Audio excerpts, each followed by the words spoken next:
The Adventures of Pinocchio. Chapter 17.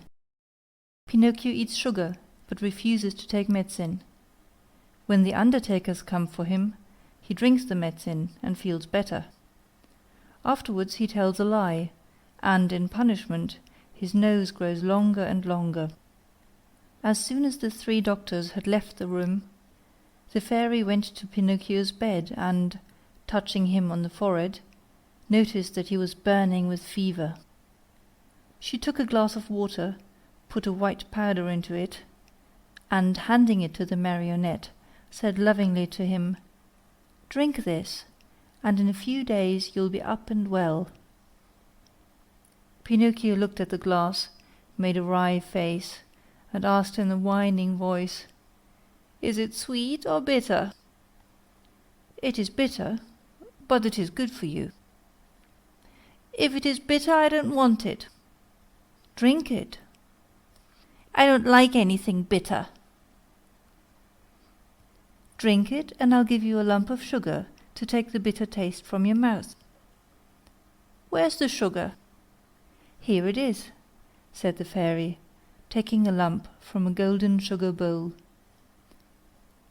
"I want the sugar first, then I'll drink the bitter water." "Do you promise?" "Yes." The fairy gave him the sugar, and Pinocchio, after chewing and swallowing it in a twinkling, said, smacking his lips, "If only sugar were medicine! I should take it every day." "Now keep your promise and drink these few drops of water. They'll be good for you." Pinocchio took the glass in both hands and stuck his nose into it. He lifted it to his mouth, and once more stuck his nose into it. "It is too bitter, much too bitter. I can't drink it." "How do you know, when you haven't even tasted it?" "I can imagine it. I smell it. I want another lump of sugar, then I'll drink it." The fairy, with all the patience of a good mother, gave him more sugar, and again handed him the glass. "I can't drink it like that," the marionette said, making more wry faces. "Why?" "Because that feather pillow on my feet bothers me." The fairy took away the pillow. "It's no use. I can't drink it even now." "What's the matter now?"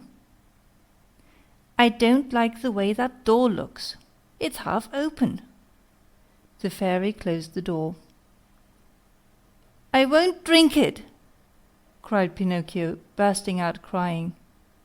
"I won't drink this awful water! I won't! I won't! No, no, no, no!" "My boy, you'll be sorry." "I don't care." "You are very sick." "I don't care." "In a few hours the fever will take you far away to another world." "I don't care." "Aren't you afraid of death?" "Not a bit. I'd rather die than drink that awful medicine." At that moment the door of the room flew open, and in came 4 rabbits as black as ink, carrying a small black coffin on their shoulders. "What do you want from me?" asked Pinocchio. "We have come for you," said the largest rabbit. "For me? But I'm not dead yet." "No, not dead yet, but you will be in a few moments, since you have refused to take the medicine which would have made you well." "Oh, fairy, my fairy!" the marionette cried out. "Give me that glass, quick, please! I don't want to die! No, no, not yet, not yet!" And holding the glass with his 2 hands, he swallowed the medicine at one gulp. "Well," said the 4 rabbits, "this time we have made the trip for nothing."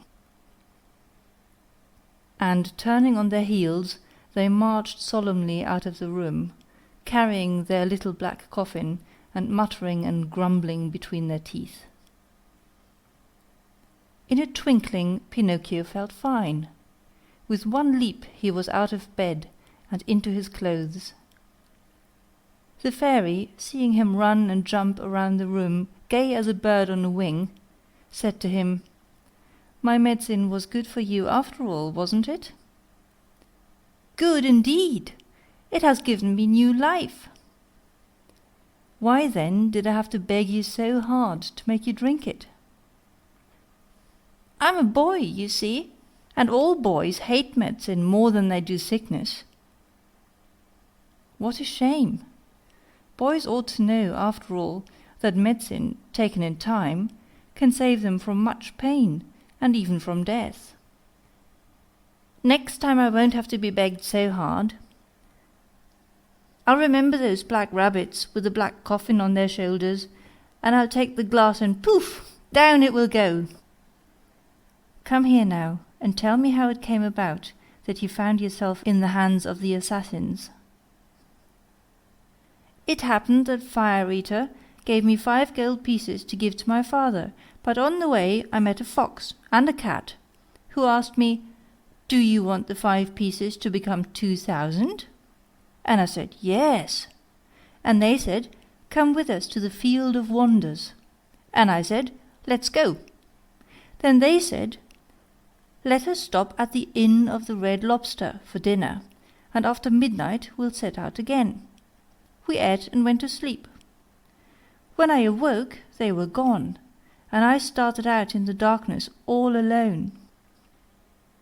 On the road I met 2 assassins dressed in black coal sacks, who said to me, 'Your money or your life!' And I said, 'I haven't any money, for, you see, I had put my money under my tongue.' One of them tried to put his hand in my mouth, and I bit it off and spat it out. But it wasn't a hand, it was a cat's paw. And they ran after me, and I ran and ran, till at last they caught me, and tied my neck with a rope, and hanged me to a tree, saying, 'Tomorrow we'll come back for you, and you'll be dead, and your mouth will be open, and then we'll take the gold pieces that you have hidden under your tongue.'" "Where are the gold pieces now?" the fairy asked. "I lost them," answered Pinocchio, but he told a lie, for he had them in his pocket. As he spoke, his nose, long though it was, became at least 2 inches longer. "And where did you lose them?" "In the wood near by." At this second lie, his nose grew a few more inches. "If you lost them in the nearby wood," said the fairy, "we'll look for them and find them, for everything that is lost there is always found." "Ah, now I remember," replied the marionette, becoming more and more confused. "I did not lose the gold pieces, but I swallowed them when I drank the medicine." At this third lie, his nose became longer than ever, so long that he could not even turn around. If he turned to the right, he knocked it against the bed, or into the window panes. If he turned to the left, he struck the walls or the door. If he raised it a bit, he almost put the fairy's eyes out. The fairy sat looking at him and laughing. "Why do you laugh?" the marionette asked her, worried now at the sight of his growing nose. "I am laughing at your lies." "How do you know I'm lying?" "Lies, my boy, are known in a moment. There are 2 kinds of lies, lies with short legs and lies with long noses. Yours, just now, happen to have long noses." Pinocchio, not knowing where to hide his shame, tried to escape from the room, but his nose had become so long that he could not get it out of the door. End of chapter 17. Chapter 18. Pinocchio finds the fox and the cat again, and goes with them to sow the gold pieces in the Field of Wonders. Crying as if his heart would break, The Marionette mourned for hours over the length of his nose. No matter how he tried, it would not go through the door. The fairy showed no pity toward him, as she was trying to teach him a good lesson, so that he would stop telling lies, the worst habit any boy may acquire. But when she saw him, pale with fright and with his eyes half out of his head from terror, she began to feel sorry for him, and clapped her hands together.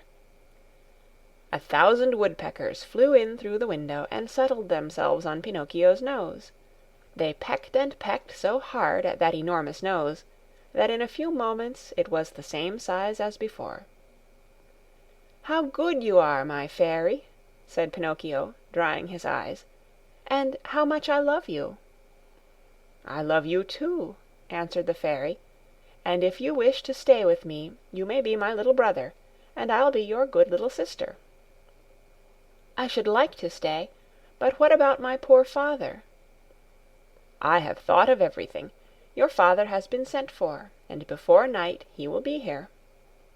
"Really?" cried Pinocchio joyfully. "Then, my good fairy, if you are willing, I should like to go to meet him. I cannot wait to kiss that dear old man, who has suffered so much for my sake." "Surely. Go ahead, but be careful not to lose your way. Take the wood path, and you'll surely meet him." Pinocchio set out, and as soon as he found himself in the wood, he ran like a hare. When he reached the giant oak tree, he stopped, for he thought he heard a rustle in the brush. He was right. There stood the fox and the cat, the two traveling companions with whom he had eaten at the Inn of the Red Lobster. "Here comes our dear Pinocchio!" cried the fox, hugging and kissing him. "How did you happen here?" "How did you happen here?" repeated the cat. "It is a long story," said the Marionette. "Let me tell it to you. The other night, when you left me alone at the inn, I met the assassins on the road." "The assassins? Oh, my poor friend! And what did they want?" "They wanted my gold pieces." "Rascals!" said the fox. "The worst sort of rascals," added the cat. "But I began to run," continued the Marionette, "and they after me, until they overtook me and hanged me to the limb of that oak." Pinocchio pointed to the giant oak near by. "Could anything be worse?" said the fox. "What an awful world to live in! Where shall we find a safe place for gentlemen like ourselves?" As the fox talked thus, Pinocchio noticed that the cat carried his right paw in a sling. "What happened to your paw?" he asked. The cat tried to answer, but he became so terribly twisted in his speech that the fox had to help him out. "My friend is too modest to answer. I'll answer for him. About an hour ago we met an old wolf on the road. He was half starved, and begged for help. Having nothing to give him, what do you think my friend did out of the kindness of his heart? With his teeth he bit off the paw of his front foot, and threw it at that poor beast, so that he might have something to eat." As he spoke, the fox wiped off a tear. Pinocchio, almost in tears himself, whispered in the cat's ear, "If all the cats were like you, how lucky the mice would be!" "And what are you doing here?" the fox asked the Marionette. "I am waiting for my father, who will be here at any moment now." "And your gold pieces?" "I still have them in my pocket, except one which I spent at the Inn of the Red Lobster." "To think that those 4 gold pieces might become 2,000 tomorrow. Why don't you listen to me? Why don't you sow them in the field of wonders? Today it is impossible. I'll go with you some other time." "Another day will be too late," said the fox. "Why?" "Because that field has been bought by a very rich man, and today is the last day that it will be open to the public." "How far is this field of wonders?" "Only 2 miles away. Will you come with us? We'll be there in half an hour. You can sow the money, and after a few minutes you will gather your 2,000 coins and return home rich. Are you coming?" Pinocchio hesitated a moment before answering, for he remembered the good fairy, old Geppetto, and the advice of the talking cricket. Then he ended by doing what all boys do when they have no heart and little brain. He shrugged his shoulders and said to the fox and the cat, "Let us go. I am with you." And they went. They walked and walked for half a day at least, and at last they came to the town called the City of Simple Simons. As soon as they entered the town, Pinocchio noticed that all the streets were filled with hairless dogs, yawning from hunger, with sheared sheep trembling with cold, with combless chickens begging for a grain of wheat, with large butterflies, unable to use their wings because they had sold all their lovely colors, with tailless peacocks, ashamed to show themselves, and with bedraggled pheasants, scuttling away hurriedly, grieving for their bright feathers of gold and silver, lost to them forever.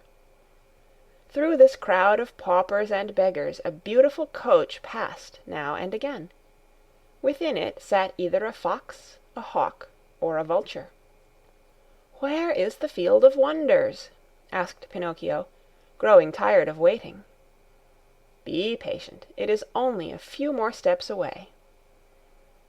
They passed through the city, and, just outside the walls, they stepped into a lonely field, which looked more or less like any other field. "Here we are," said the fox to the Marionette. "Dig a hole here, and put the gold pieces into it." The Marionette obeyed. He dug the hole, put the 4 gold pieces into it, and covered them up very carefully. "Now," said the fox, "go to that near-by brook, bring back a pail full of water, and sprinkle it over the spot." Pinocchio followed the directions closely, but as he had no pail, he pulled off his shoe, filled it with water, and sprinkled the earth which covered the gold. Then he asked, "Anything else?" "Nothing else," answered the fox. "Now we can go. Return here within 20 minutes, and you will find the vine grown and the branches filled with gold pieces." Pinocchio, beside himself with joy, thanked the fox and the cat many times, and promised them each a beautiful gift. "We don't want any of your gifts," answered the 2 rogues. "It is enough for us that we have helped you to become rich with little or no trouble. For this we are as happy as kings." They said good-bye to Pinocchio, and, wishing him good luck, went on their way. End of chapter 18.